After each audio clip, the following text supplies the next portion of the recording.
Se hace evidente que Discord desea modificar su plataforma y junto con ello, el cómo funciona el hecho de configurar un bot. Antes, se necesitaba de un bot de moderación. Estos cumplen varias funciones, como puede ser el hecho de ejecutar acciones de automoderación.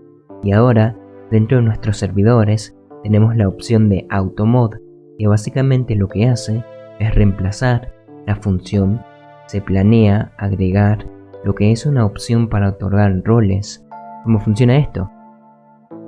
El usuario en cuestión o la persona que configura el servidor va a realizar una pregunta y dependiendo de la respuesta se le otorga un rol o otro. Básicamente es similar a la función de roles por reacción, pero dentro de Discord y con una temática distinta.